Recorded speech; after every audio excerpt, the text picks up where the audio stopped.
when I found out his age, and this was like, I think on our first date, I was like, oh my God. Okay. I feel like a cradle robber right now. Like, you're not much older than my son. Like, what am I doing? I was like, this is insane.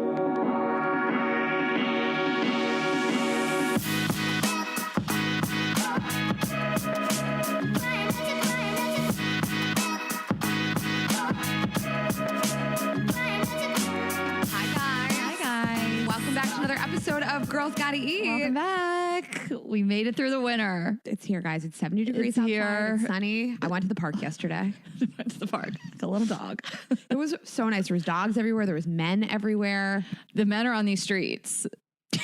I feel like they're in the parks. They're on the trails. You went to a new park. They're reading. I found a new place to go with Azul. We're over on the East River, living our best life. Are there hotter guys on the East River? That's a toughie. Yesterday when I went to Williamsburg, I went to Domino Park and they just surrounded me, not to talk to me, just to work out. And they're all like grunting very loudly and their shirts were off. I didn't hate it. Yeah. It was nice. I've been having a lot of male energy in my life. I feel like last week, all I did was hang out with dudes, broing out.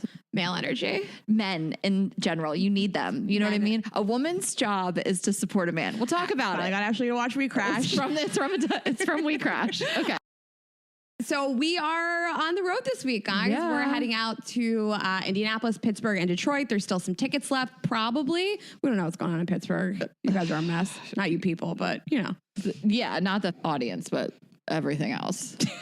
Yeah, everything else. It's been a hot mess. Yes. But the show's going to be great. Yeah, we're really excited. My entire family is going to be there, and family, friends, and tons of people, and it'll be really fun. So if you guys have wild stories, you want to roast your friends, you bring single guys, you just crazy stories to tell us, and you're coming to the shows, email us at stories@girlsgottapodcast.com and give us the tea. Okay, yes.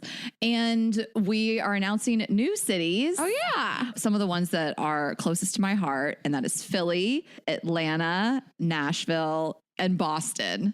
Oh my God. So many faves. We are so excited. I can feel it in my vagina. I'm so excited. We are going to do the same theater we did in Atlanta before because we're obsessed with it. We're doing the Tabernacle. We live at the Tabernacle.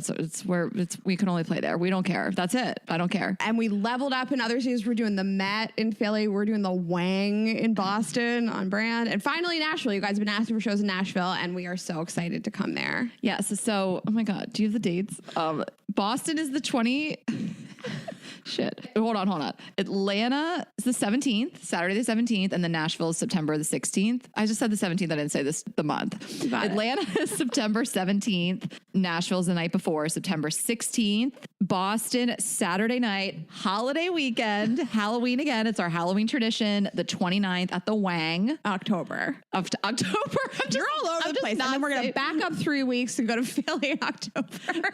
You know what? Let's start fresh.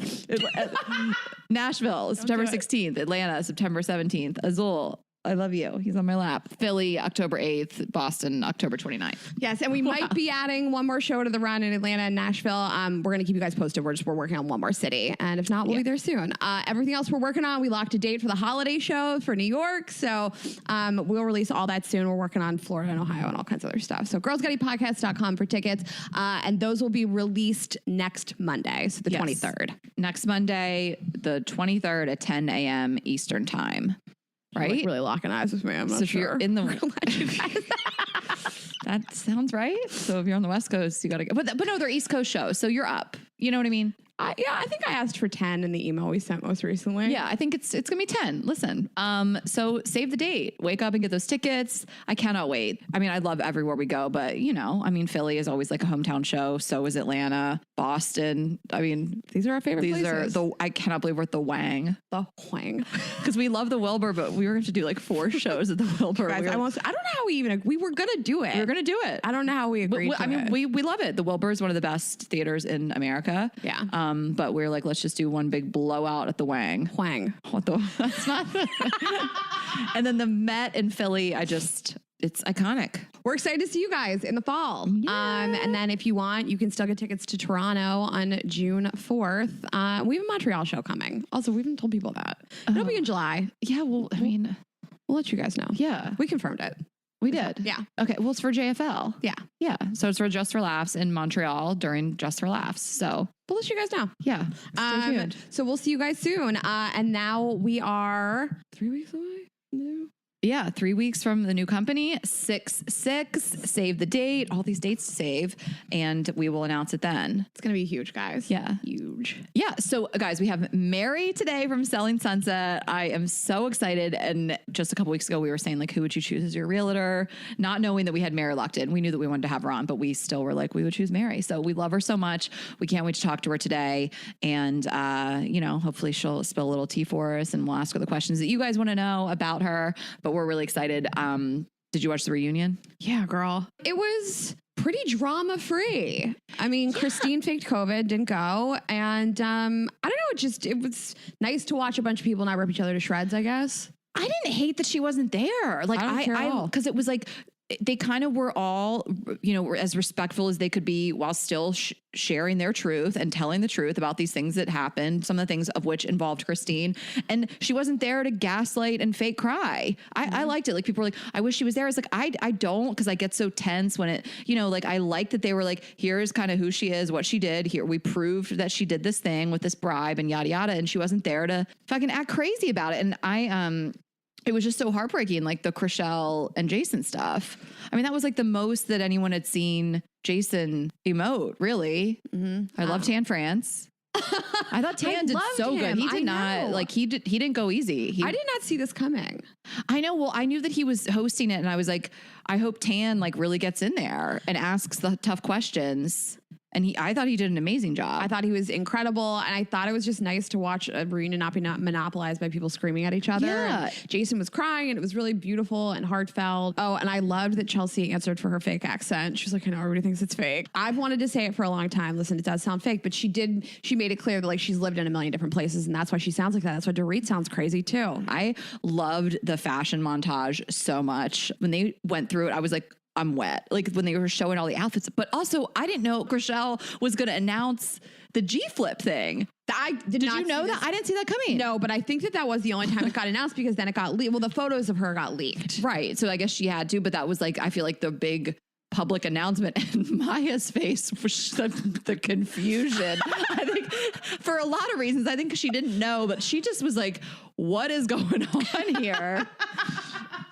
It was interesting to watch her because I think she was trying to navigate some minefields around, and she didn't outright say this, but dating somebody, not being in a heterosexual male and female, like cisgendered relationship. Or you mean because the baby just stuff? Watching her talk about it just in general, I think that she was like really careful to navigate not insulting anybody or, I think this is a new experience for her. So like to navigate talking about this on national television would be tough, but I think she did a good job. She was just like, I'm putting words in her mouth. I vibe up energy, I'm into what I'm into. I mean, it is, I'm like, good for her. Uh-huh. Okay. So this weekend coming up, like as we record, might be the death of me, but we'll see. I don't know how you're gonna do it, man. So we have a wedding. I feel like you're like Nobu Friday, Vegas Saturday. What is that from? Khloe Kardashian. People made it to TikTok. She's talking to Scott. She's like, I am so busy. Nobu Friday, Vegas Saturday. Wait, that's you. Hamptons Friday, Vegas Saturday. I mean, it is Hamptons Friday, Vegas Saturday. What? You gotta do TikTok in the car. You gotta do it. You're driving back. Marcelo can be Scott and you'll be Khloe. Yeah. We'll do it with Marcelo. Yeah, I mean, we have Hannah's wedding. Friday? Hannah's wedding? Friday. And then I'm going to this Vegas Saturday. This music festival. It's called the Lovers and Friends Fest in Las Vegas. And I mean, I did not know Hannah's wedding day when I planned this festival. I still don't think I would have still wanted to go, but this is going to be a lot. Now I have to leave the wedding Friday night, drive back to 2 hours from the Hamptons, wake up, butt crack of dawn to fly to Vegas, go straight to the music festival. But I mean, this festival, I mean, when I saw the lineup, I was like, how is this even real? I mean, it's like Usher, Ludacris, TLC, Sierra, Nelly, Lauryn Hill, Brandy, Monica, Lil Kim, Mace, like it's my whole playlist. It's like my whole identity are these artists from like that are, you know, still popular today, but kind of a lot of them had their heyday in like late 90s, early 2000s, mid 2000s. And so you guys know I'm obsessed with that time period of hip hop and R&B and rap music. And it's like, I'm so excited. We have a VIP cabana. I think Fred Smith is going. Yes, that's what you told me. He told me that. I saw him recently. Who was our guest in June of 2020. Yeah. So it's gonna be a lot. I'm just trying to like hydrate and take vitamins. And are you gonna drink at the wedding? Like, what are you? What's your vibe at the wedding? I mean, you know me. I haven't gotten drunk in ages. Like, I just kind of like drink so moderately. Have like a couple drinks. Like, I'll just have a couple drinks at the wedding. Come back, and I'll be packed, and I'll just fucking go. Just fucking go. Let's fucking go. Yeah. Friday will be the first time I would drink. I'm just trying to like listen to my body. I haven't really wanted alcohol that much recently. We had a couple drinks on Saturday, but other than that, like I'm not going to have a drink this week until Friday, which is a lot for me. I drink every day. Yeah. Even when I say I don't drink, that means I had 2 glasses of wine at my house on a phone call. Like I drink every day. So this week I'm just trying to be good. I'm trying to work out every day and not drink. And I'm just feeling a little bloated. So Friday will be my first drink. I'm basically sober. So I'm taking 5 nights off. But I'm so excited for this wedding because we have so many friends going. And of course we love Hannah and Des, and weddings just make me like so horny. Weddings do? Yeah. Like Ashley's my date to this wedding. I'm going like solo. Well, I don't even know, like if we this feels like just a party with our friends. Like, I don't even know. I don't even know if I had a +1. Like it was always just like you and I would go together unless like someone landed a boyfriend, but I don't even know if I have a +1. I don't care. Like I would never bring somebody to this wedding unless it was like a serious person I was in a relationship, because it's so much of our friends. Yes, I agree. And then I landed a guy to stay at his house in the Hamptons as well after the wedding. Oh my God. It's platonic. He's just a friend. But yeah, it does feel like that. Like a lot of our friends are going, and I was like, I wanted to talk to you about like bringing dates to weddings, and like, you know, going solo, but weddings, I feel like so horny. I've had like so much sex at weddings. Does it just make you want to fuck like crazy? What? Not the institution of marriage. As someone who doesn't, Ashley's like, not that at all. As someone who doesn't believe in marriage, no. You changed. No, I mean, I'm kidding. Sort of, not really. But I don't know that they make me especially horny more than some other situations, but I've always, like, back when I was in my 20s and all my girlfriends got married in my 20s. I mean, I think of my 6 best college girlfriends, the last one got married when I was 28. So literally it started like 22, you know, like all their weddings, they just got married really, I mean, young, whatever you think of, whatever. You might think that's what you might think it's not. It felt like early now looking back that they were all married, starting to have kids by 30, looking at me. I'm such an outlier of the group, but I was like just such a drunk slut. I mean, I would like, you're always horny. Wake up. I always got so smashed at the rehearsal dinner. Always. I was the rehearsal dinner blackout friend. Because it's always just flowing, you know, like the wine, and so fun. And people, that's like the more fun night. You're doing all like those speeches of the friends, and it's like I've been in so many that's like a pass the mic situation, and I've just like woken up on the wedding mornings like, where am I? Do it again. Like I woke up one time. This was another girlfriend from college, not in like my main group, but her rehearsal dinner, hooked up with this guy who was also like a wedding guest, and like. Woke up so still drunk and had to go to hair and makeup at 9 a.m. And like, I woke up, we were in my apartment in Atlanta. She got married in Atlanta. Like I was so drunk still in the morning, walked dewy around Inman Park, around my neighborhood in a nightie. I just went outside in like a nightie, like sheer. And then we drove back to the hotel. I had a sombrero in my car. He put on the sombrero. We're walking into the Lowe's hotel. People were like, what is going on? Like I went up to hair and makeup still like very drunk. We were unstoppable at that age. Yeah. I miss those ages where like hangovers just didn't fucking matter. I mean, it hurt. It wasn't good. It wasn't good. Yeah. Yeah, I'm glad this is only one night because I can't handle 2 nights of drinking in a row. I got to come back to a little birthday party on Saturday, but one night is enough for me. I think I get so horny at weddings. It's like the perfect storm for me. Everybody looks great. Everyone's like really cleaned up. I look amazing. So I'm like really feeling myself. I love the music. I love the open bar. True. I get really horny. There's so many weddings I've left early to go home and fuck. Like a lot of them. My boyfriend in college, his brother got married. We fucked in the bathroom, like in the hallway. Everybody could hear us. I've left a rehearsal dinner and a wedding 2 summers ago to have sex and just never went back. I hooked up my brother's best friend at his wedding. Yeah. All right. Yeah. I don't know. Fuck a lot at weddings. Weddings, I guess people really want to fuck and do drugs. Yes. First time I ever did coke was at a wedding. Of course, in the bathroom with a bunch of other people. there's so much drugs at weddings that I didn't really even know about till I was like 31. I never, I was kind of like just not into drugs, and like I still am not, but I've done coke like a couple times. Can we talk about this? This is fine, right? I think this is. Oh yeah, why not? Yeah, I'm not actively doing drugs. I don't even really smoke weed. I went to this wedding in Pittsburgh of a girlfriend of mine years ago, and people were like doing coke in the bathroom, and she had like a meltdown. Oh, she was pissed, furious that people were doing drugs at her wedding. I mean, you can't really control other people's behavior. I understand being upset about it. If you're like, my family's here, what the fuck? Yeah, if I walked into my wedding or any special event and someone had like needles out, I'd be pissed. But like, needles are different than like a joint, or like, but like, yeah, if there was heroin at my wedding, I'd be pissed. But I don't think that you're even gonna know that people did a couple bumps in the bathroom. Just be safe out there, guys. What are people doing? Like Molly? I feel like Molly at a wedding is a little crazy. When Raina says she gets horny at weddings, that's what she meant. I don't know. She just takes Molly. I take ecstasy. I don't know what the trends are these days at wedding. I mean, I'm assuming people are doing coke. I would appreciate ketamine at a wedding. Bella, what are the kids doing? Are people doing ketamine at weddings? Wait, aren't people doing ketamine at weddings? Does it make you?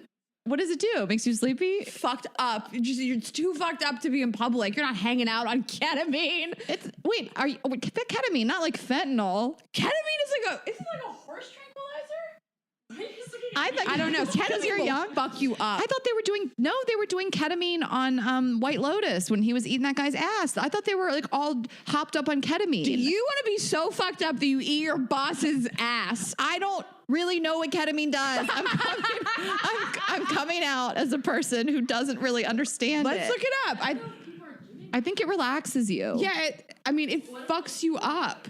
Shrooms at a wedding. That's probably a thing people are doing. Yeah. Ketamine. What is ketamine? Its primary usage is it maintains anesthesia. So it's like it fucks you up. Raina, look it up more. Like, why are the kids doing it? It induces anesthesia, a trance-like state providing pain relief, sedation, and amnesia. Okay, so it's like an you guys don't listen. This is not. We're not endorsing drugs. I don't. Sometimes we're talking, and I could see the title of the clip. Ashley learns what ketamine is. So it sounds like maybe that's not a wedding vibe. No. But if you want to eat your boss's asshole and you're like, I'm too scared to do it, and I'd like to maybe do it, but I want to get the nerve up and also not remember it. But ketamine. Okay, but I thought maybe I'm wrong. You were so much more into that show than I was. I swear to God, in White Lotus, they were like, let's do a bunch of K or whatever. And then it got into a K-hole. And then it got crazy. Yeah. So it looked to me like that was like an upper kind of drug. Yeah, like they were eating ass, and like the music was crazy. Like it was like a crazy montage. Okay. It didn't seem like but maybe they were also like kind of drowsy too. I will read you the common side effects: dreamlike feelings, blurred vision, double vision, jerky muscle movements. All right, so maybe it's like you kind of do both. Like, but also I do remember the blur, like the dreamlike sequence on that scene too. Guys, be safe out there. Yeah, I'm not doing like MDMA or going to. I've never done that. Yeah, never. I remember that one time, that guy was like really trying to get me to do Molly with him. Remember, what did we call Airbnb guy? That guy tried to get you to do Molly with him? I've never heard this before. Well, we were staying on the street. Remember, we all know Airbnb Molly guy, and he was just trying to say like, I really think you'd like it. I'm happy to do it with you. Do like, your first time. And then we like didn't work out. You and him didn't work out as a couple. Remember, my lips were really chapped that summer. Yeah, and you went back to his place and there was like a family in it. And he made you make the bed. It was that you guys like, this is a fucking crazy story. Crazy story that I kind of now feel like this should maybe be a stand-up bit too. That was wild. Like we had to let this family in. Yeah, the Airbnb. I was helping with the blow-up mattress. You were like pretty chill about it too. Do you feel like Ashley today would be blowing up an air mattress? Yes, because like that's like the story. You do it for the story. Yeah, for sure. Well, I just want to ask like your thoughts, and we haven't like talked about this in a while because it's wedding season and dates, and people always talk about like going solo to weddings. And I've answered this before. I'd like to revise my stance on it, but like in terms of going solo to weddings, like would you, and break it down into two, a wedding like in town, like where you're going to go down the street to the wedding versus a wedding out of town, and are you going by yourself if you don't have a date? Yeah, I have been to so many weddings solo. I don't feel the need to bring a date that's not like a boyfriend or someone I'm dating. Mm-hmm. So yeah, I mean, I feel like I was always the single person at so many weddings, but like it never felt really weird because I was with my friends and you know what I mean? So I never really felt out of place. We've talked about this before, you and I. It would be tough if you were at a wedding where you really were not, those were not your best friends. Like, I don't think I've been in a situation like that. I had one wedding where, you know, I was more of like one of her fringe friends and I was with somebody at the time. So I brought him. So I've been pretty lucky where I haven't had those situations where I am going into a wedding where I don't really know a lot of people and I don't have a date. Like I've kind of, but I mean, I've been to so many weddings alone. Yeah. Out of town. I mean, Kate and Corey both got married in Mexico 1 year after the other. I mean, I didn't bring a date to either of those. I mean, Corey's wedding was a whole mess with my ex. He was supposed to go, then he didn't. And then Trump got elected. It was wild. But yeah, I mean, I don't have any hesitation about it. The only thing would be a wedding where I feel like I don't really know a lot of people. And I had a wedding like that. We talked about this on the podcast where I was a little stressed about it. I was going to go to this like really expensive, fancy wedding where I really wasn't going to know that many people. And I really wanted to go and I didn't know who I was going to bring. And then as it turned out, I didn't end up going. We had shows that we didn't think we could do. And then we did do them. So I'm sad that I missed the wedding, but that was like the one time I was like pretty stressed. I was like, I got to find a date to this wedding. I don't want to go alone. It's on this beautiful resort. But yeah, it's just never really bothered me. I know people freak out. I don't have a date to this wedding, yada, yada. Like, I don't care. For me, like going solo, like if I'm going to be with a big group of people that I know and I'm just going to like, if somebody's like, bring a date and it's just like some person that everybody doesn't also know. Right. Even if it was like Jeremy, who's my best friend, I wouldn't want to bring him to the wedding and be like, I have to babysit this person. It's so much better to be alone. The worst thing that's possible is babysitting somebody, especially if you're in the wedding and you have obligations. Yeah. Like even my brother and his wife who've been together for, I don't know, over 10 years. They've been married for, it'll be 5 years now. They go to weddings solo sometimes if like both of them, if she's like, I don't know anybody at this thing. I don't want to fly across the country and go to stuff because they have like 5 or 6 weddings this spring. And he went to one by himself last weekend because he was like, I'm not going to drag her there. She doesn't know anybody. What does she want to be bothered doing this for? Yeah. I mean, and if anybody's worried about this, like if you're, you know, if you're younger and you're kind of just getting into the time of your life when everybody's getting married, don't worry about it. It doesn't even come up. I'm just hanging out with my friends. Again, if not a lot of people, you know, it can be weird. And I want to validate that. Like that would kind of suck. You've been in that situation. So my stance I want to change is like the weekend before I met you, it was like I want to be like, it's the one of the worst weekends of my life, but I went to a wedding in Boston. It was one of my best friends from college. And I don't really know anybody she's friends with anymore. And I didn't have that much money. And I went there by myself. I wasn't invited with a guest. Stayed in a shitty hotel. And I was seated with these people like that were from New York. And I think she was like, they'll bond. They're from New York. And I didn't really know anybody. And it was just like, I was so physically uncomfortable. And I think that I wouldn't do it again. I think that like, I would say to a friend, like, I mean, it would be weird. Like this is not my best friend in the world, but a good friend. I think it would be odd if somebody at this point didn't invite you with a guest. And I know that it's uncomfortable, but I think I would say like, hey, I don't know anybody and I would love to bring somebody if that's okay with you. And if somebody says no, I mean, you can evaluate whether you want to go or not. I wouldn't be in that situation again. It was like really shitty for me. That's a great call. Like being, if you don't get invited with a guest, you don't know anybody, being like, can I bring somebody? I'm thinking of a wedding I went to, my friend Brooke, who got married. I think that was like the first like Jewish wedding I went to, where we did all the traditional stuff.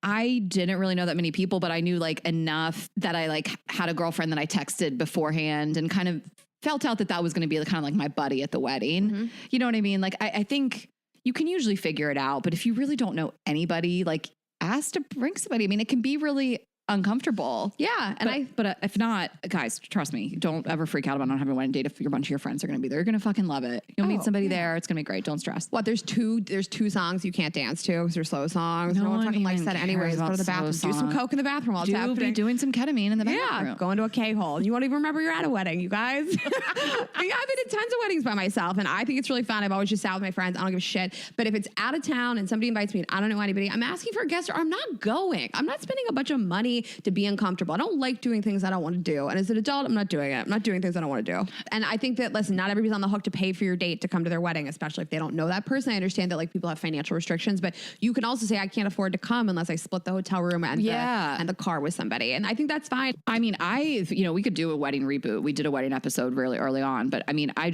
have so many feelings on it. We all know that, a lot of opinions, but I mean, if you have chosen to have a wedding where the hotel rooms are $500+ you have got to be okay with some people actually not being able to afford your wedding. Absolutely. And I have had to miss weddings because I couldn't afford them. Like when I was younger, it sucks, but people understand. Then I will say you grow up a little bit when your friends get married more in their 30s, you have more money. And I loved when my friends had those more expensive destination weddings. It's like a bomb vacation for me and all my friends, you know? But when couples choose to do that, they should know that some people can't come. Oh, yeah. Yeah. So have a good wedding season, guys. Yeah, Do whatever we're in makes you it. feel good. So many weddings. Yeah. Do we have more than 2 this summer? Oh, I'm just mean like in general, I feel like there Are a lot of weddings. Yeah. Yeah. Well, no one got married in 2020 and half of 2021. So we're making up for it. So we're back. We're just going to do a couple short things, a couple short recs, then we'll get into it with Mary. I had said this in the intro, but I had a lot of bro time last week. Okay. Which I've always had like these really best guy friends in my life, but my best guy friend from high school who moved to Prague after college and he's lived there ever since. And he has a family there. He married a Czech woman and has 2 children. He was in town with his 2 sons and it was so nice. I did like 2 nights with him. We spent one night, we went to Soho House and just caught up. And then it rained all weekend. So we ended up going to Italy and just having some like drinks and food on the rooftop. And it was like, it's so nice to just catch up with somebody who like knows you on that level. You know what I mean? Like I really have some people, friends in my life. I mean, I've known Corey since I was 4 years old. So Corey's like, you know, she has that title, but it's just so nice. Like those people are such family to you. Like I am such a like sentimental person that I love reminiscing about like high school and stuff. And it was just so cool to be like, can you believe we're sitting here like in New York City? We're both like killing it in our careers. I didn't and like, tell you this. I just like reminiscing about like Chem 2. You know what I mean? Like getting kicked out of chemistry class. Like we're talking about our teachers and it's like everybody from our hometown. And he has my yearbook, which if you guys listen, this was actually in an ad read that I never got my senior year yearbook back. And everybody had signed it. He was the last person. He took it home with him and I never got it back. So I got one. My mom drove to the high school to get me a new yearbook because they were like selling yearbooks from some graduating classes. And my brother was like, I saw this on Facebook. Do you want a yearbook? My mom drove to the high school. So I had this blank yearbook that arrived, which was so funny to look through, like a yearbook from a while back. And then he told me he still has it. He was like, I was looking through it, all the things that people said. I was like, I can't believe it's still out there in the world. It's such a important memento. I know. I wonder how many people still have their yearbooks. I don't. You don't? My mom probably does in the basement. I don't. Yeah. Well, did your mom moved after high school? Like you think they got lost in like the move? Because she doesn't love me. She purposely lost Well, them. no, I mean, you know, it's like things like get lost in moves, you know? She probably has it in the basement. Every time I'm home, she's like, you got to go through your stuff in the basement. I'm like, it feels like it has a good home. It's been living there for a decade. It's fine. So yeah, it's somewhere. I'd love to go back and look for it. I think it's really special. And reconnecting with those people is always just like, I don't know. No one's ever going to know you like that, you know? I know, really. They just, those people, like your high school friends and like middle school, you know, growing up friends, like hometown, just know you on such a different level. He's hot. I'm sorry he's married. Yeah. I mean, yeah. People were, wait, don't tell me. People were DMing you and asking if it was a soft launch. People were sending it to me and asking me if you were soft launching. Yeah, people were asking. That would have been a hard soft launch, full face. But like we've said this before, as someone that's not on Instagram, you don't know who that is? I'm never launching again. I'll launch at my wedding. But yeah, he's hot. And I did watch Dale Moss's movie on, I had to buy it. Paid for it. I paid for it because I told you guys I was going to watch it. It is on Prime Video and you have to rent it. It's just like a rom-com. It's cute. It feels like it should be on like Hallmark. You liked his acting though. You were into it. Okay. I think Dale's a good actor.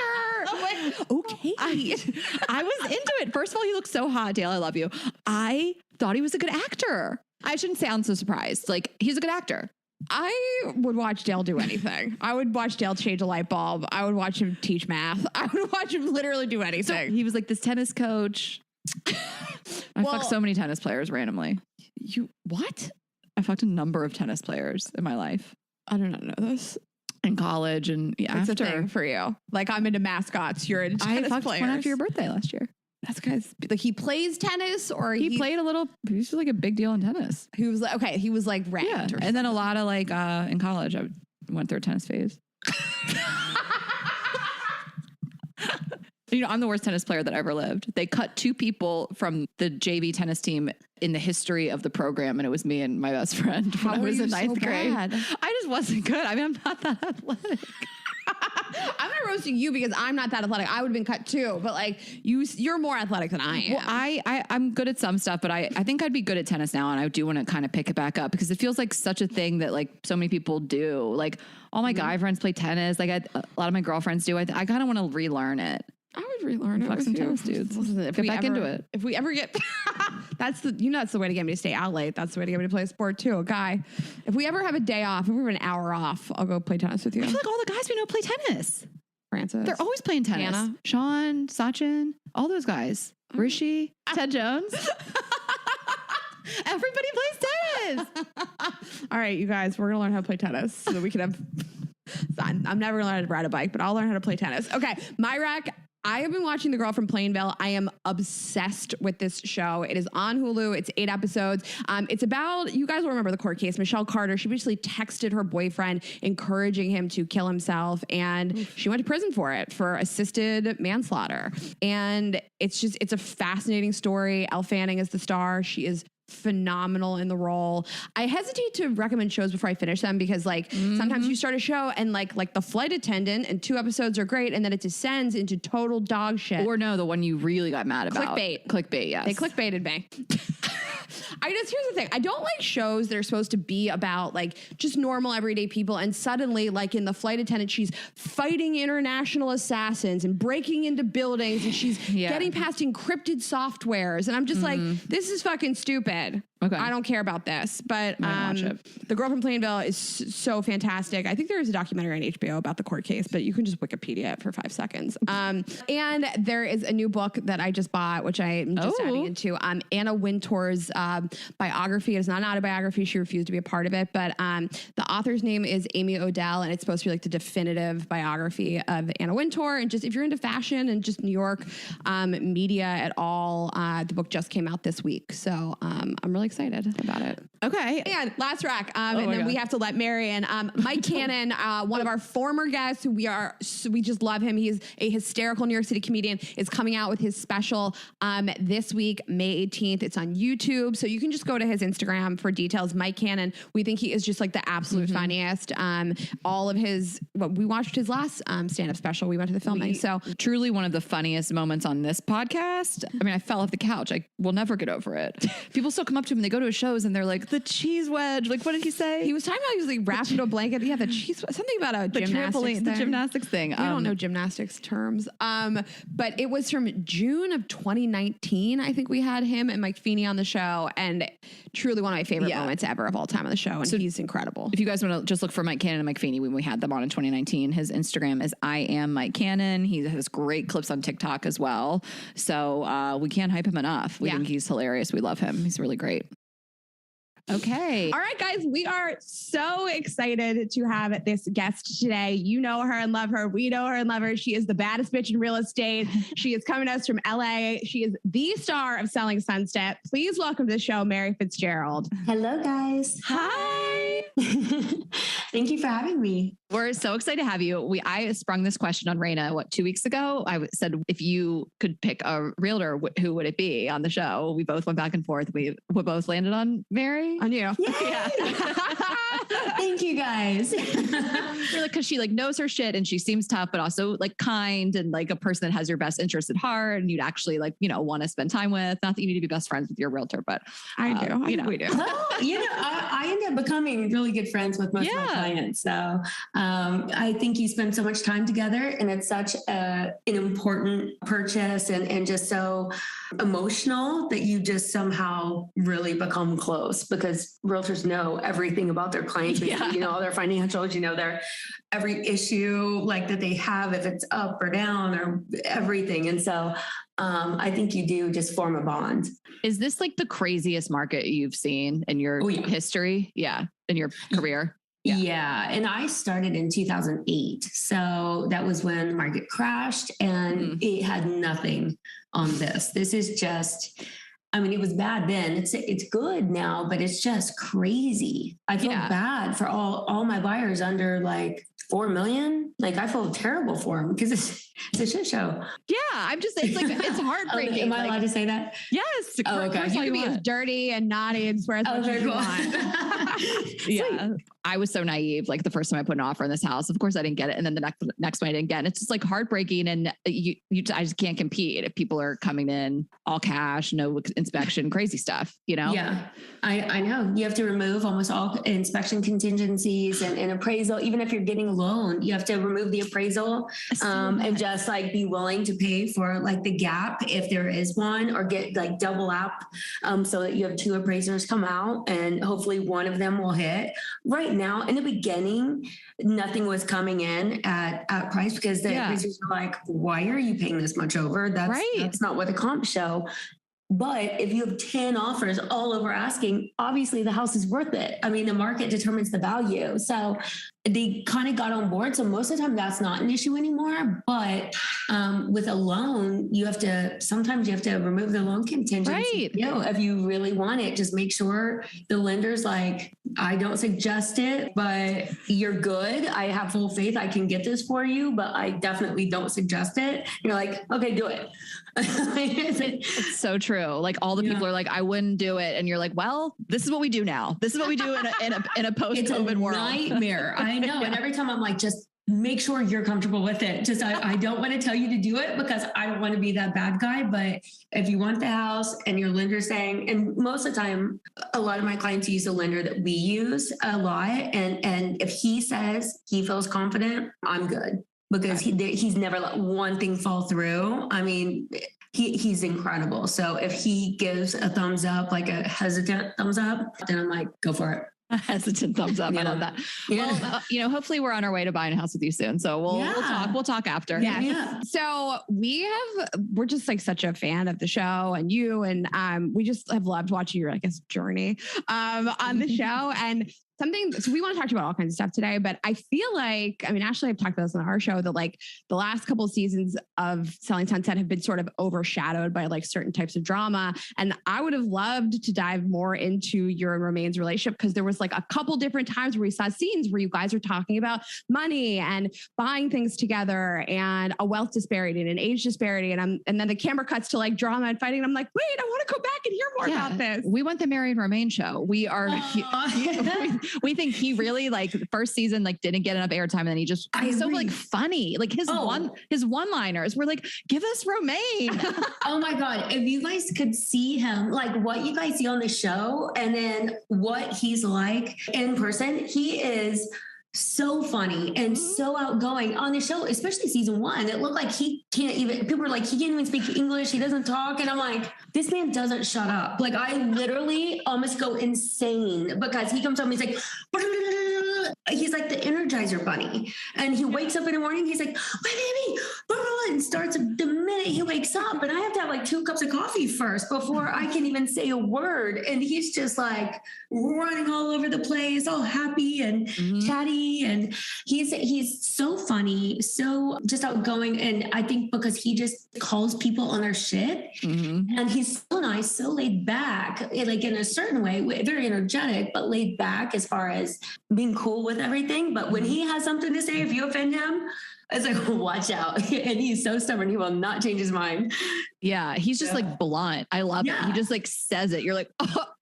Yeah. You're like, oh my God. Yeah. Well, I don't think he likes it when somebody is shitty to his woman. And I think it's nice to watch a man stick up for you. And I think there's a lot of reality shows where they're like, husbands don't get involved. And it's like, I don't know, if I see somebody being shitty to my partner, why would I not get involved? Yeah, he's very, very protective of me. And I feel like I think it's mutual. In the beginning, that's the only thing I think I ever commented, like people's negativity on social media. Like they can say stuff about me, they can say whatever. You go at my husband and I'm like, okay, hang on. And so I kill him with kindness though. He just says it like it is. And I will spend 2 hours forming this whole message to make sure I am so nice and just think it through. So I put them in their place in such a nice way, but they get it. And then they're like, I'm so sorry. And every time people apologize because I mean, I have to spend so much time to make sure I get it right. But if you attack my husband, I will spend that time that I don't have to make sure you understand. Yeah. I mean, Ashley always says like I love it too, that like you make somebody feel so stupid via kindness that they delete their comment. Yeah. If they delete the comment, I'm like winning. Yes. Yeah. I have a question about him because I think we saw it for like 2 seconds on this season. And I'm curious, is he like a project manager? Like, what does he do? Like, he works with you? Yeah, so he works White Glove Estates. They are a like remodeling construction company that you guys have probably seen his partners on our show, Alice and Alex, but they're like kind of background sometimes on different projects. But he's the project manager for a lot of our clients and for Jason's projects. He did Jason's house that you saw in the beginning, like where that whole crazy fight on season 1 happened. Yeah. He was the one that did that whole job. He's doing 2 penthouses right now. He just did one of the girls, Kelly from Bling Empire. He did the OC office, and he just doesn't take shit from anybody. And Jason saw that when he started working for him, and he was keeping everybody in line, like in his first week, like calling people out, making them stay. And he was like, Jason's like, okay. He's like, you're not done. He's like, you stay until your work is done. He's like, I'm not here to be your friend. And Jason's like, oh, okay. I need to have you in a different role. Yeah. And he's such a quick learner. So now he's getting his GC license, and that's what we're kind of waiting on that to start flipping. Plus right now the market, like we said, is so crazy. You can't get a deal anywhere. So while he's getting his GC license and he finishes the projects he has, then we're going to start flipping. Okay.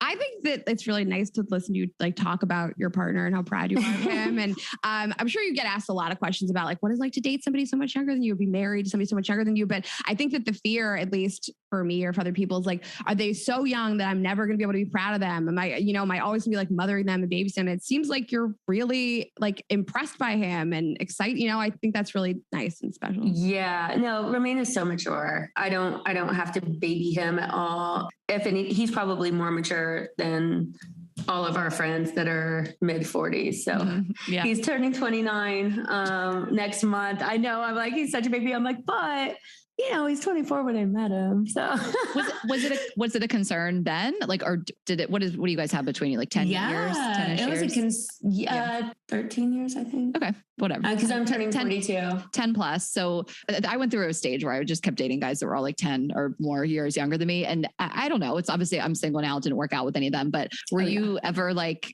I can't, he's 24. It's too young. Or was it not ever an issue? Yeah. When I found out his age, and this was like, I think on our first date, I was like, oh my God. Okay. I feel like a cradle rubber right now. Like, you're not much older than my son. Like, what am I doing? I was like, this is insane, but he just acts different. Like everything about him is different. I think just being European and being on his own and traveling the world working since he was like 17, really made a difference. And he's an old soul. So, I've never had that issue with him. Yeah, because I think sometimes it's like you're so much further ahead of them career-wise too. Have you felt like that at all? Or is it kind of like, obviously he's grown into what he's doing now. He's killing it. Yeah. But were there those moments of like, we're too far apart on this life spectrum? There have been moments like where we've had to talk about, he's very confident. Super stubborn, very confident. So most of the time it does not affect him. But there are certain times like when buying a house, like where if I want to get something and it's like California is not cheap. And so it's like $400,000 or $500,000 to put down on a house. He's like, I don't have it. Like, sorry. And I was like, it's fine. He's like, no, it's not fine. I'm paying my portion. You're not going to pay anything for me. So it took a while to come up with a plan on how we both feel comfortable, and where he can still pay half, but he's not holding me back from investing and doing stuff too. So we've come up with a plan. We're totally good with it now. And we've worked together on it. So, I mean, yeah, it's caused a hiccup, but we're good. Yeah, I feel like we saw a little bit of that on the show, and we were like, this is so intriguing to us more than some of the other things the show has chosen to focus on. I mean, what advice do you have for people dealing with that? I think just communication and putting yourself in each other's shoes. It's like respecting where they're coming from. And if both parties have good intentions, it's like relationships and marriage is about compromise. So there's always a give and take. And this is one where I think, at least for me, I saw that he just has such honor and pride and everything. And I was like, how am I going to get mad at him for that? Let's just figure out a way where he feels comfortable, because he is younger. He did just come to the States and he's doing this well in just a couple of years. I've had my entire life, or at least since I moved out to LA and my son like got older, where I could really focus on my career. I mean, I've had this time. He hasn't. So I have to give him that respect and credit that he's done so much in such a short amount of time. So yeah, I think just respecting each other and listening and working through it. I mean, it's better than the alternative of someone taking advantage. I mean, we've been in situations like that. Like he's obviously like, I want to contribute, and you know, and I'm going to work hard and get to the point where I'm contributing, as opposed to like, I don't want you to pay for this, but I also don't want to work hard. You're like, well, I can't do anything with that. So, well, I know in my ex, my other relationship, like, I mean, that was the case where it was like, so I'm very sensitive to people taking advantage and taking money from me. I'm like, have somewhat of a money twitch is what my friends call it, where I'm like, what? Jason. And I literally twitch. Yeah, I literally twitch. I do. Yeah. I'm like, I work hard. You're not taking my money.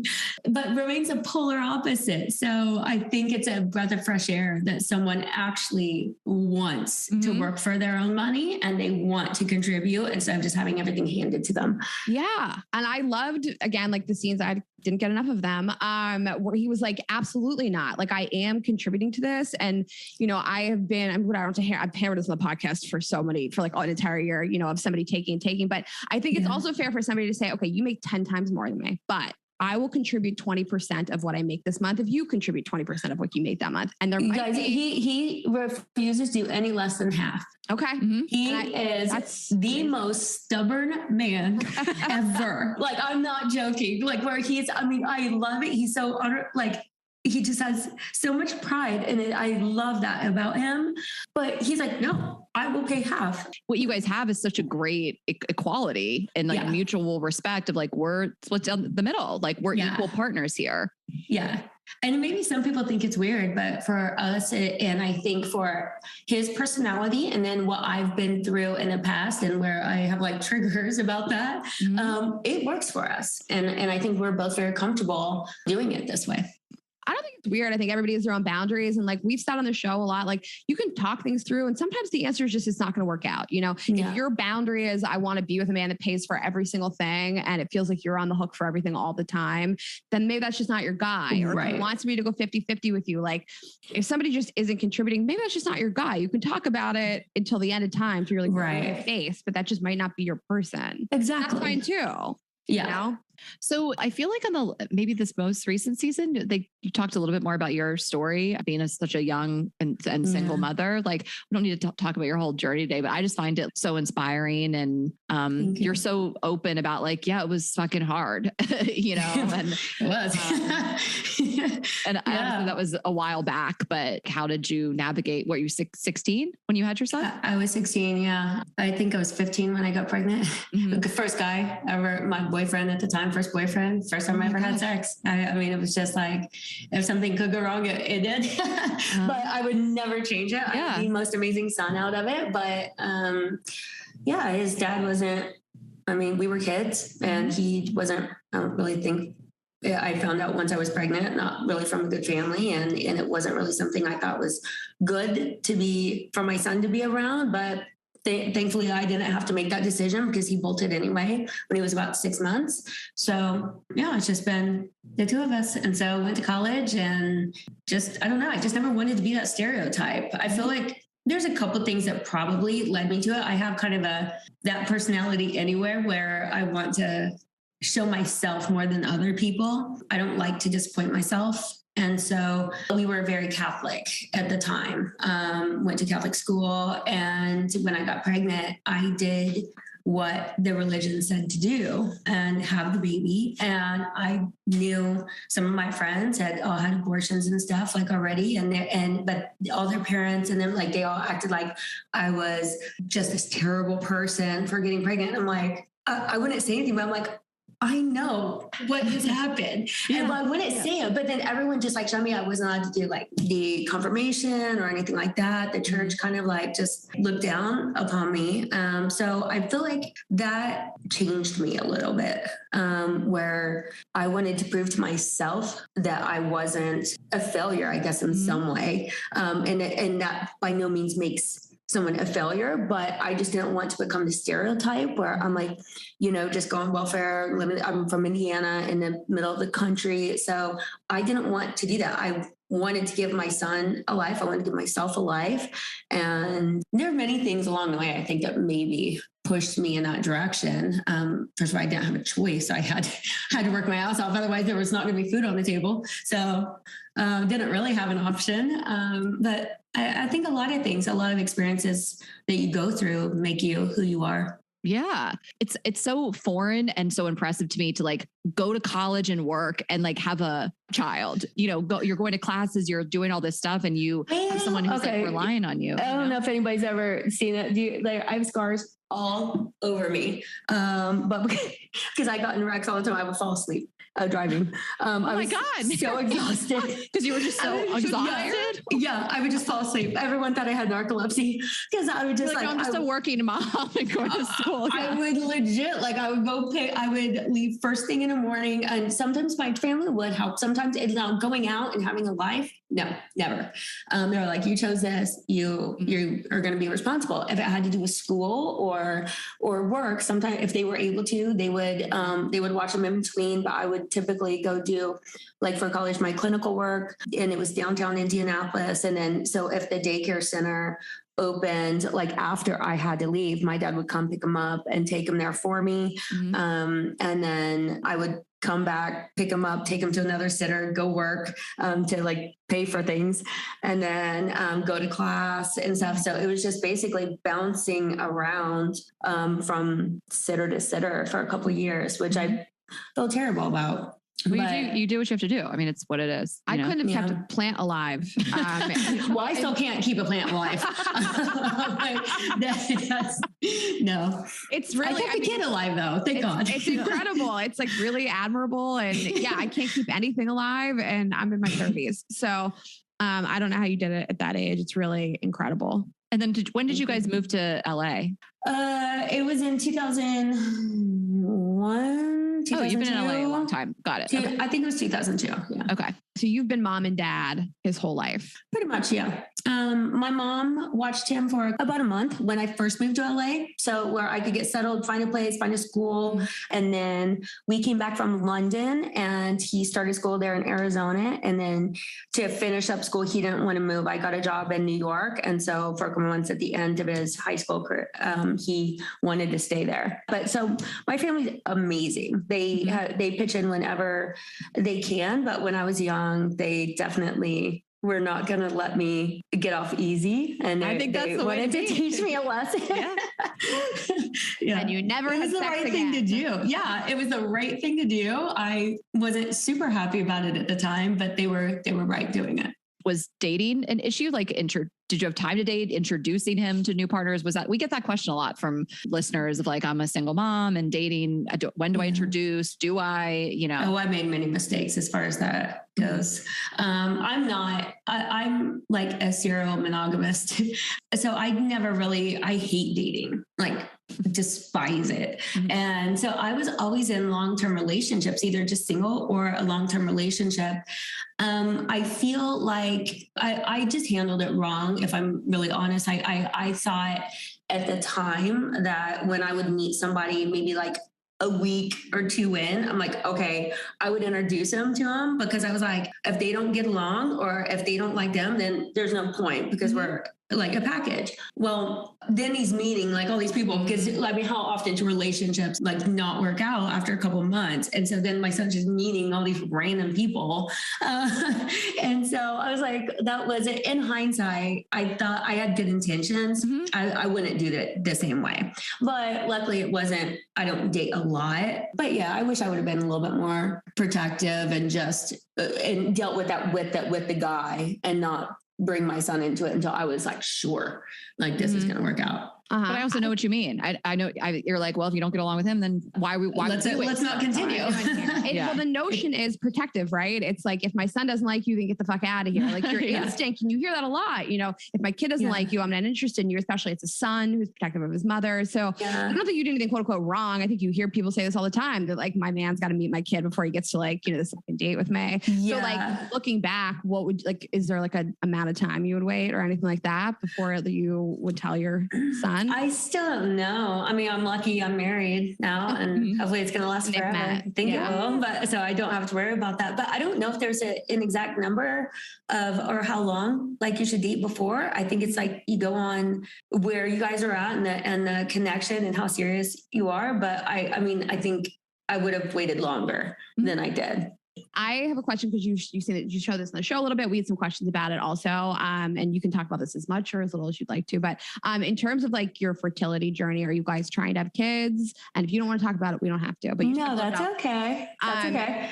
Yeah, we actually, I've been a little emotional and stuff. I have patches on right now because I did, we were doing the embryo freezing. So we're going to do that. We don't know when we want to implant them, but I went for fertility testing a couple years ago, and I should have listened when they told me that when you turn 40, I think I was 39 at the time. They said, when you turn 40, like your fertility decreases like by 50% every year. My numbers were off the charts for my age. And I was like, I'm good. Right. And I got a little too cocky because I'm no longer that good. And it's only been a couple of years. But I think I had like 16 eggs like before doing any of the injections and all the hormones. And now I have 6. So that's a huge drop. And that doesn't take into account that the eggs are healthy and viable. And the older you get, the less healthy they are. So we're going through that right now. I just did injections like the booster thing, and then I have these patches. So then we're going to start doing all the additional injections and do the egg retrieval and embryo freezing this month. Oh my gosh, you're really going through it. Well, thanks for taking. We know. Yeah. Well, I waited long enough, so I'm like, if I don't do it now, like if we get picked back up for other seasons, I'm like, I have to get this done now. Otherwise, I feel like I might put it off again, thinking, I'll do it in a couple months, and then it's just going to keep happening, like what happened this time. So I just have to suck it up and be like, we're doing it right now. Well, best of luck to you guys. I want to see our Mary and Romain baby. I'm so nervous because they, the one thing I was like, okay, I'll do it, but I'm not taking out my IUD. And I was like, there's no way. Well, apparently not. Well, they said sometimes, but my doctor's like, well, there's still a little bit of hormones in it. You have to take it out to make sure this goes right. So I had to take it out, and I'm like, I'm so scared. Wait, so you could get pregnant? Well, I'm going to ask you a really personal question. You don't have to answer this. Oh, I'm an open book most of the time. So are you guys going to try just natural? Just try it? No. Like, hopefully it doesn't just happen, but no, we're not going to just try natural. I really want a girl. I think for my age, I think it's going to be smart to have all the genetic testing and have everything set down, because obviously the older you get, the more possibilities there are of certain conditions and stuff. So I think it's the smart way to go, unless we just act like somehow accidentally got pregnant. Well, that's what I meant. Like, you got these embryos on ice and you're like, just come inside me, Romain. Let's see what happens. Like, I know, it's a lot cheaper. I was like, we can save 50 grand and I'm all about saving money, but the thought did go through my head and I'm like, no, if we're going to do it, let's do it right. So, but then people say that that's when you hear that all the time, that someone paid all this money, they froze their eggs, they froze their embryos, and then they just it happened. Anyway, whatever happened. Well, if I'm in a press next month that Mary's pregnant, we're gonna know. You know how. We're gonna drop you. I'm not used to Ashley yelling, "Just come inside of me." That's usually my role on the podcast. To come talk and scream and just come inside of me. But I have an IUD, just so everybody knows. Yeah, you can come inside of me if you want. Oh my gosh. But I want to look at getting eggs frozen just to like go through the process and see what it is. It's really intense. It is a lot of hormones. So good for you for doing it. And I know it's really intensive and expensive. So good for you. Yeah. I mean, if it were up to me, I don't think personally I really care about having another kid. I mean, but I think a lot of that might be fear and just kind of like, my experience before, how difficult it was. So I keep trying to talk myself down and rationalize, okay, this is a completely different situation. I have a loving husband. He's going to be a loving father, and we have money, and we're okay. It's going to be a whole different situation. I can have a nanny to help, so I don't have to stop working, and we can be there for the important parts and have help during just the chaos of it. So we can be present for our kids and not just exhausted by the mundane tasks of every day with kids. So I love that you're honest about that. I really love that you said that, because it's like this thing that you went through that was so difficult, and like having to do the self-talk of like, it's totally different. It's absolutely not the same what you went through back then. It's obviously going to stick with you. I mean, yeah, it does. I should probably have some therapy for it, but it's, I mean, I wouldn't change it. And of course. If I slow myself down and really try to rationalize like the whole situation, I know it would be different. And then also I love Romain so much. I wouldn't want to take that experience away from him. It's just not fair, because he does want to have a family.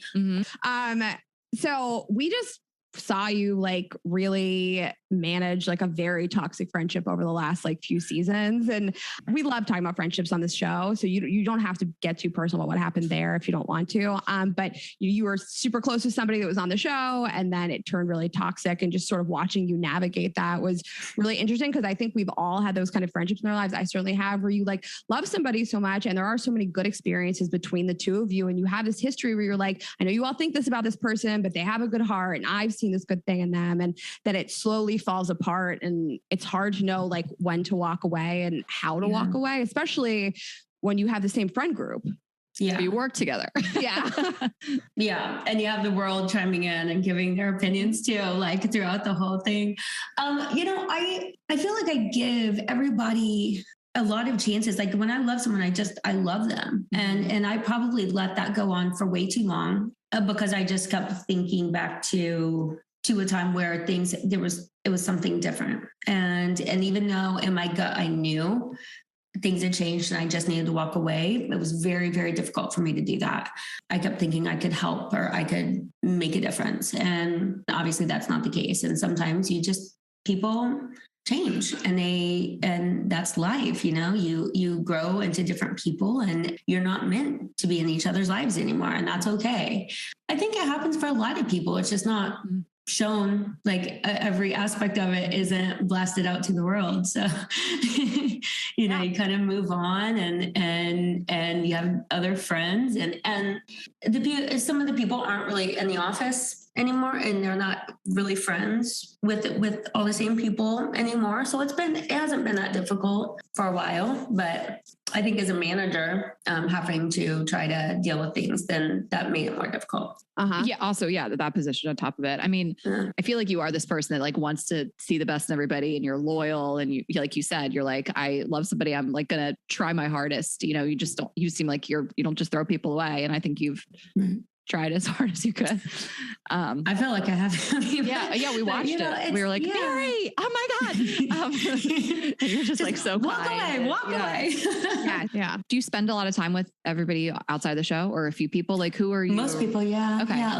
A lot of people. Yeah. Amanda, obviously. Jason, Brett, Heather.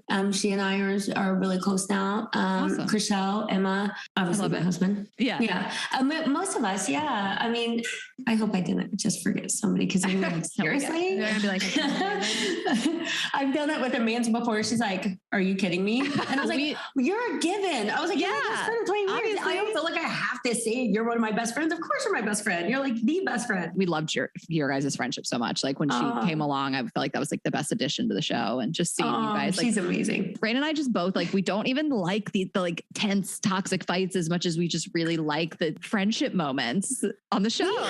There's so much fun. We do so much. Like we always laugh. We're like, if they could film this, I think people would be so entertained. They don't need the drama, because we're like, I think things are even funnier when we're just like all hanging hanging out and things happen. I think it's more positive. I would love it to be like that. We would, us too. Yeah, we talk about it. We talk about it every season. Every season, we're like, why can't we see more? I would love to see more about Amanda and her kids. We love to see Chriselle's journey with her fertility this season also. And just your friendships seem so nice and genuine. I'm obsessed with Emma. Like I'm obsessed with her as like an addition to the show. I just love to see you guys like gassing each other up and being friends. There's other things we can talk about besides like this person hates me and this person hates each other. It's like, all right. Yeah, I've actually they're at school right now, but I have Amanda's kids right now this week.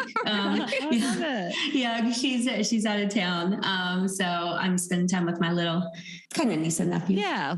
They call me Auntie Mary and Uncle Lettuce. Yeah, that's what they call Romain.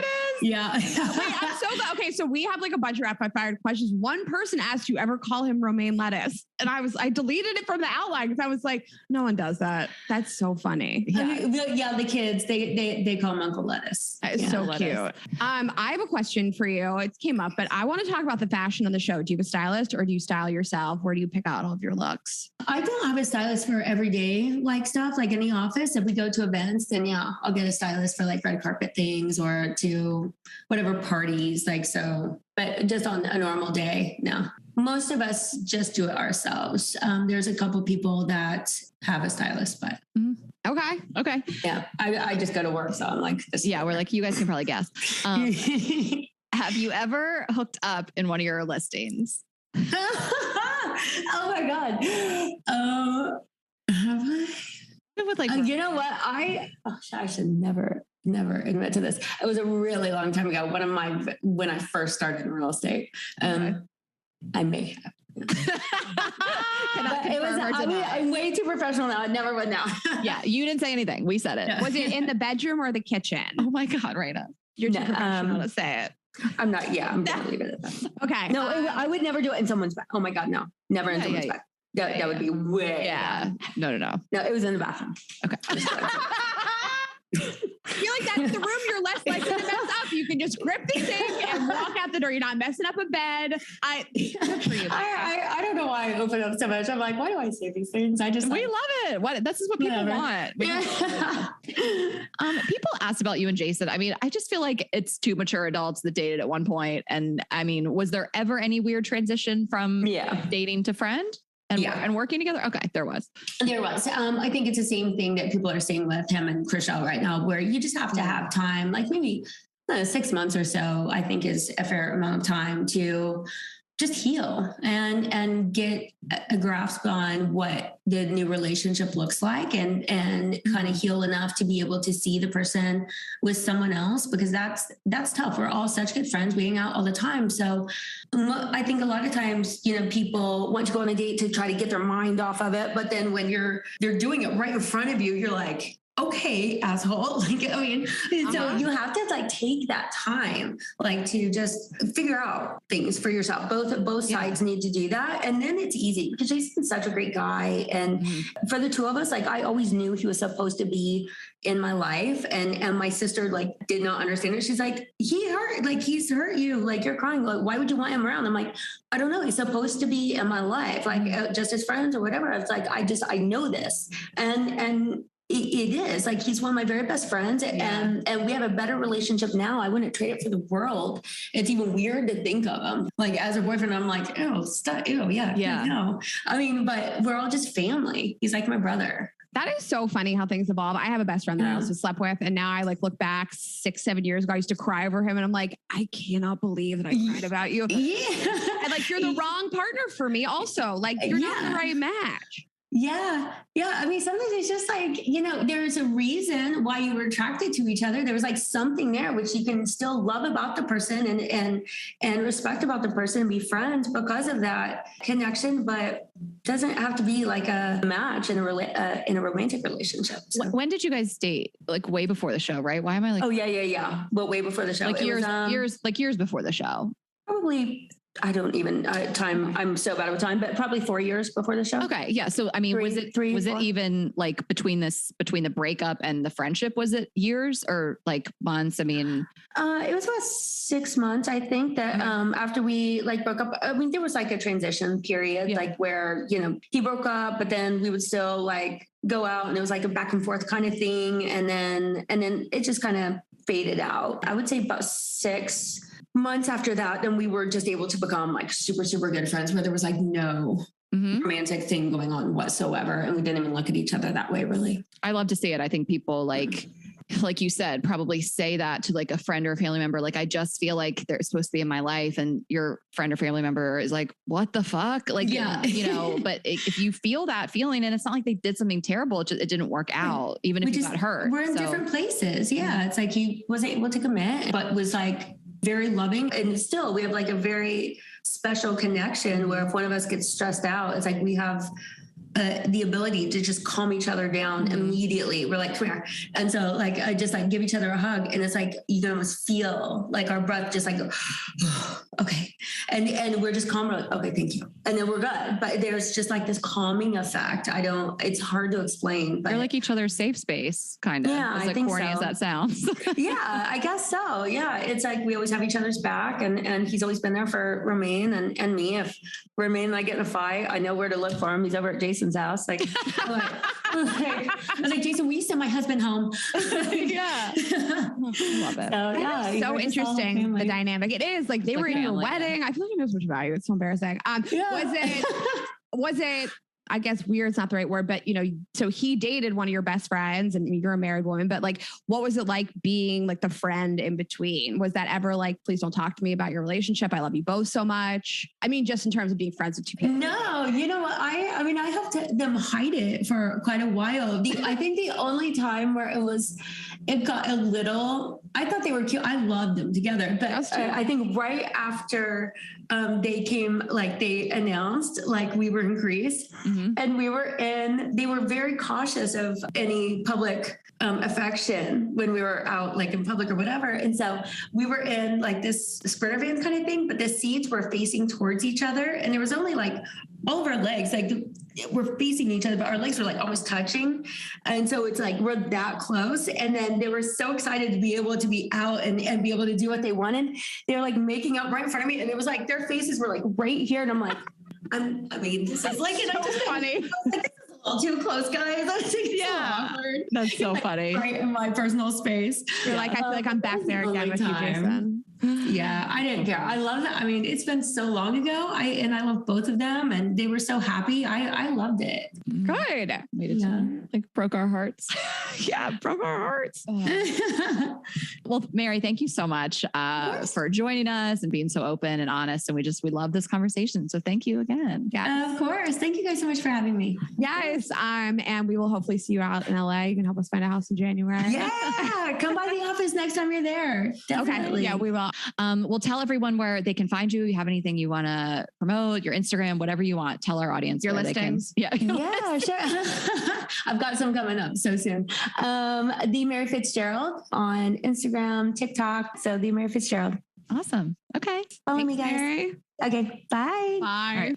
And you guys know where to find us, girlsgottaeatpodcast.com for all of your Girls Gotta Eat needs, tickets to our shows, merchandise, sign up for the newsletter. That's where you get all the tea first. And you can follow us on Instagram at Girls Gotta Eat Podcast. I am Ash Hess on Instagram, TikTok, Twitter. Raina is Raina.Greenberg. And we are girls_gotta eat on Twitter. And we will see you next week. Have a good week, guys. Bye.